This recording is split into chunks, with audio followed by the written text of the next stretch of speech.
I've got some bad news. I had my boys in the lab do a molecular analysis of my videos, and well, turns out they emit trace levels of radiation, the kind that cause severe cancer, and it seems that 6 of my viewers have been affected, developing spontaneous tumors, fleshy, sentient growths, and worst of all, sudden onset bipolar disorder.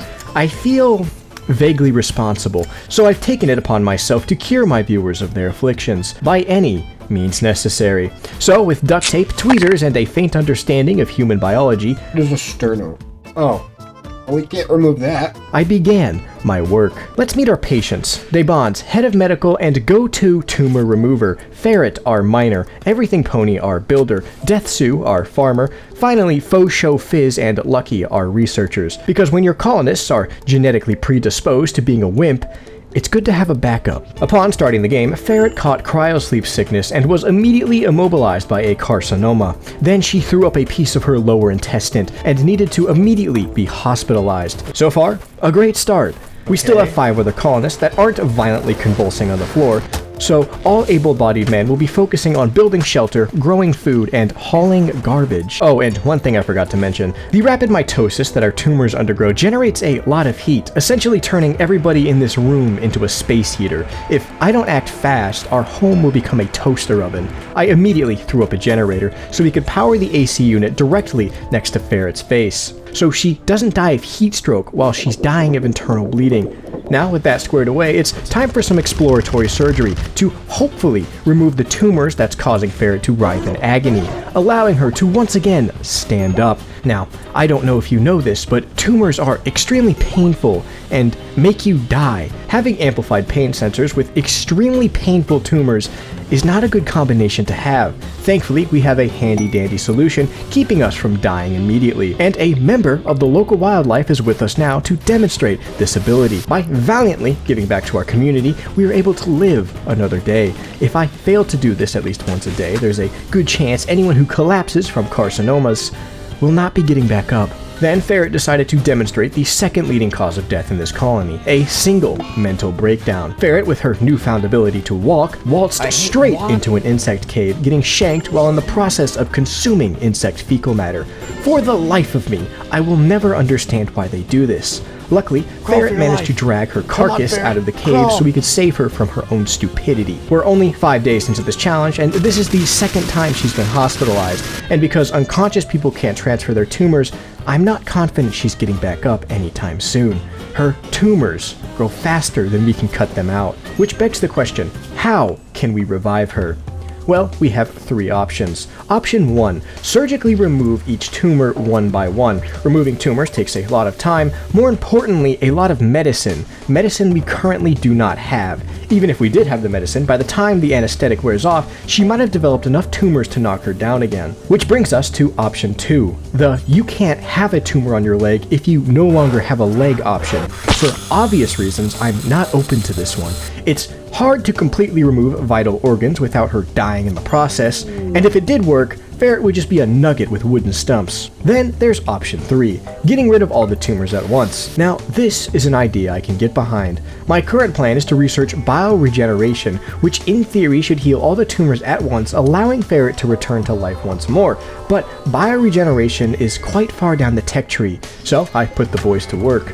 In the meantime, we must focus on survival, and it seems that Randy is pissed that despite his best efforts, Ferret is still alive, and he is going to remedy that. A pharaoh man just walked into my base through a door I forgot to claim and attempted to eat her alive. Not wanting my favorite vegetable to die, I sent in Debons with an old rifle. You'll have to try harder than that, Randy. I won't let my subscribers die so easily. This is a challenge that Randy readily accepted. Lucky decided to have a manic episode, he's dead. Then to kick me while I'm down, Randy gave us malaria and a bisexual jogger named Tony to finish the job. But Tony was merely a diversion for the real raid.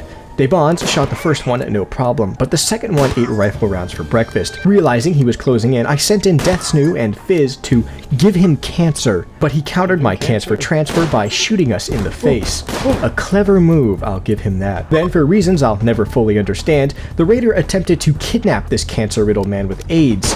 I'm not sure what he was planning to do with him, but whatever it was, it certainly wasn't legal. We somehow managed to survive Randy's violent onslaught, fending off both the malaria and the gays. without taking a single casualty. Well, aside from the 2 people that are full of tumors and can no longer walk, despite their screaming for death, they're still alive. Personally, I count that as a win. Bioregeneration is now my #1 priority. We are down 2 colonists, I'd rather not be down 2 more, so when a dog man with supernatural healing abilities showed up, I happily accepted his help. I wanted to see if he could save Lucky, and our new healer friend graciously healed his heat stroke, but not before causing his arm to violently rip open and turn into a flesh tentacle. Well, that's something. From here, we kept building, researching, and keeping our comatose friends alive, slowly moving towards our goal, bioregeneration. Now, cancer treatment is rather expensive. We had to spend all our money on medicine in order to save Fizz from becoming comatose like the other 2, which begs the question, how do we get more money? Well, I have the answer. Exploiting the sick. Enter the hospital mod, which allows you to run your very own back alley hospital. I figured, why not make good use of the 2 doctors that have become experts at removing carcinomas? So, after digging a dirty hole in the ground, I opened it up to the general public. Now, don't think I was doing this out of the kindness of my heart. I'm in this for profit. The last time I used this mod, I discovered an interesting little mechanic. The mod charged your patients for every single medical operation you did on them, even if the operation was completely unnecessary. Our first patient walked into our back alley hospital. He must have just been mugged right outside our front door. We do live in a dangerous neighborhood. Oh no, it looks like you might have lung cancer. You're lucky we caught it in time. Don't worry, we'll take good care of you. I later came to the horrifying realization that the developer of this mod patched that out, and I wasted 12 good quality medicine on Angel here, who is now cancer-free. Even if I couldn't actively scam my patients, I still decided to keep the hospital open, which started to turn a nice profit. So I kept expanding and expanding. I was so busy expanding that I didn't realize that Lucky just decided to get back up. Wait, Lucky just got up. This is something he just does throughout the playthrough, and I have no idea why. The massive profits caused by the hospital wasn't all sunshine and rainbows, however. Our patients ate all our food, and now it's the middle of winter and we are starving to death, so a couple patients had to disappear. But don't worry about that.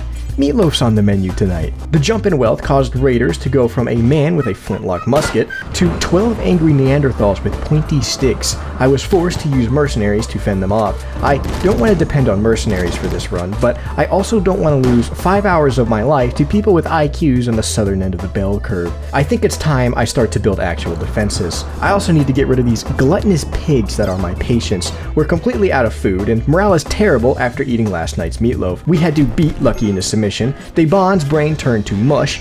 Fizz developed a carcinoma on his right kidney, knocking him down, and with Fizz down, it meant that research halted completely. I was in desperate need of colonists that can't be killed by a slight gust of wind, so I had to grab some very willing volunteers, with only minor friendly fire. One of our new volunteers was a very bad boy who refused to cooperate peacefully. After beating his cellmate to the brink of death and nearly killing the dog creature, later named Officer Paws, Deathsu ripped off his leg with his bare hands.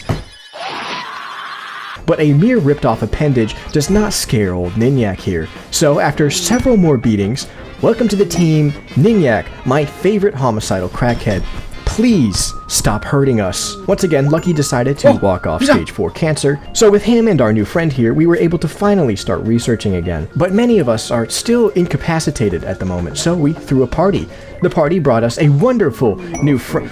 Oh, ew, what is that? Gonzalez was promptly executed for the high crime of being ugly.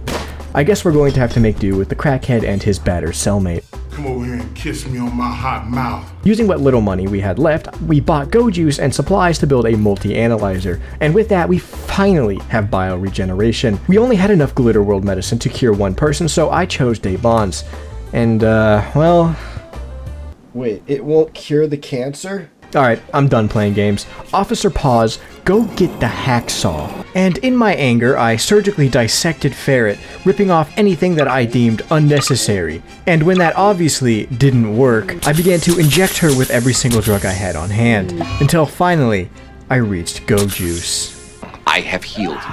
We had done it, boys. We found the cure to stage 4 cancer. copious amounts of amphetamines. I will accept my Nobel Prize now. For the first time in 10 hours, every single one of my colonists is now standing, and can safely transfer their tumors to the undying dryad I have kidnapped in my basement. With my manpower restored, I was able to finish projects I wanted to do 5 hours ago, such as indoor farming and building an actual kill box, because relying on mechanoid clusters to kill my enemies for me isn't the best option. Straightforward engagement with the enemy tended to end in disaster, as a single punch can kill us. Our armory is also filled with nothing but mallets, so we have to resort to beating people to death with blunt force objects. It also doesn't help when there's a growing resentment between colonists. The grateful, Ninyak's old cellmate, who he beat regularly, finally snapped and went to kill Ninyak in his sleep. I believe this was all part of his plan, because the second the grateful opened the door to his bedroom, Ninyak shot her in the heart. I believe he drove the grateful to the point of insanity so that he could kill her in self-defense. Ninyak is starting to scare me. Luckily, he got himself killed by having a mental breakdown during a raid. We're safe now. He can't hurt us anymore. But with the death of our resident psychopath, we've lost our best defender. So we threw a couple more parties, giving us an abomination and a deformed 19-year-old. But this 19-year-old was genetically gifted. Cam was everything we weren't. And I'm going to take that from him, even if it means ripping out every single gene he has, one by one. Once I got a taste for genetic code, I couldn't get enough. A group of vampires came to my base. They were promptly captured, harvested, then harvested again. I will build my race of genetic super soldiers, and I don't care who I have to kill to get them. But just when things were starting to go well for us, disaster. A mechanoid cluster with centipede assemblers crashed into our base. This could very well be the end of our colony. It needs to be dealt with immediately. I began loading armor-piercing rounds into my turrets. I sent Zippy to make the ultimate sacrifice. His job was to take out the centipede assembler at all costs. Zippy bravely fought off the mech cluster single-handedly, taking out both the turrets as well as the lancer, but in the end he wasn't able to kill the centipede, which is now barreling towards the base. Oh, fuck. I prepared everyone for what could be the final moment of their lives. The centipede arrived, smashing up all my traps in the process, before rounding the corner into the kill box. We fired everything we had at it, yet it kept walking. I knew if it reached the end of the kill box, it would be game over. Fizz is going to have to slow it down. After a brief spat, Fizz was down, the centipede continued, and right as it started to charge up its rifle, it collapsed. Holy shit.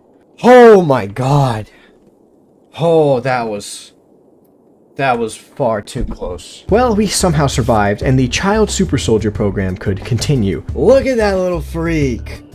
Ew! With the addition of Eggnog, a near-perfect being, and my prized child soldier. We started creating our very own Go Juice, and we built our own helicopter for the faster transfer of organic material. It was at one of my shopping trips when I discovered the death-like body gene, which makes you immune to cancer. This was it. This was the break I was waiting for. I had finally found a gene that could counteract our cancer. Is this nightmare finally over? Have I finally saved my subscribers from certain doom? There's only one way to find out. After spending several minutes watching Ferret, my heart dropped. It didn't work. A single tumor had appeared. I'd failed. I was a naive fool for thinking this would work. Ever since the very beginning, our own DNA has been trying to kill us. It was stupid of me to think that the answer lies within the flesh, because our own flesh so readily turns against us, spreading malignant evil throughout our bodies. No, I won't play these games anymore. I reject my humanity. All it's brought me is pain and suffering. Our skin disintegrates off our bones. Our organs decay and rot from within. But steel doesn't rot.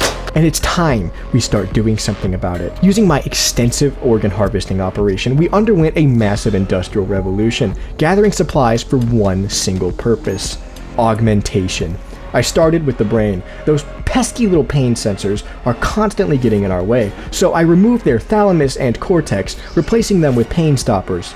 Gone are the days where we get knocked down from the pain of existence. This is where things get a little expensive. Crunching the numbers, in order to make one fully cybernetic colonist, I would need 150 plasteel and 40 advanced components. This is going to take a while, and we need to move fast because things aren't looking good. We lost everything in a battle with a mechanoid cluster. Our colony wealth is also spiraling out of control. Each cybernetic limb created a spike in wealth. Each organ harvested made the graph go higher and higher. Looking at our colony colony wealth and our current defenses, it was a recipe for certain doom. We are currently living on borrowed time. Then, it happened. Dear God. Mechanoids decided to go around the kill box.